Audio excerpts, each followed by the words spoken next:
Hello everyone, welcome to Initial Solution. In this tutorial, I will show you how to translate any language using AI.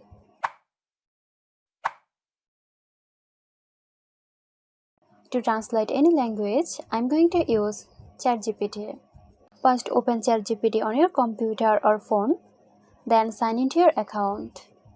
Once you are on the ChatGPT home screen, you will see the message box.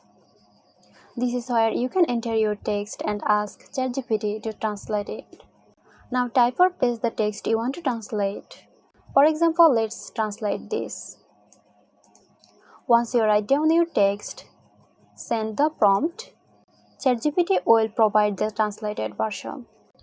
You can translate any text into many different languages. For example, you can also translate this into French, Japanese, or Chinese. So there you go. I hope this video helped you out.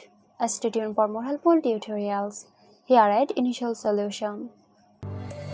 This video is sponsored by Zerosoft. Zerosoft offers graphic design, UI UX design, digital marketing and web development. Elevate your brand with Zerosoft today. For more details, check the description box.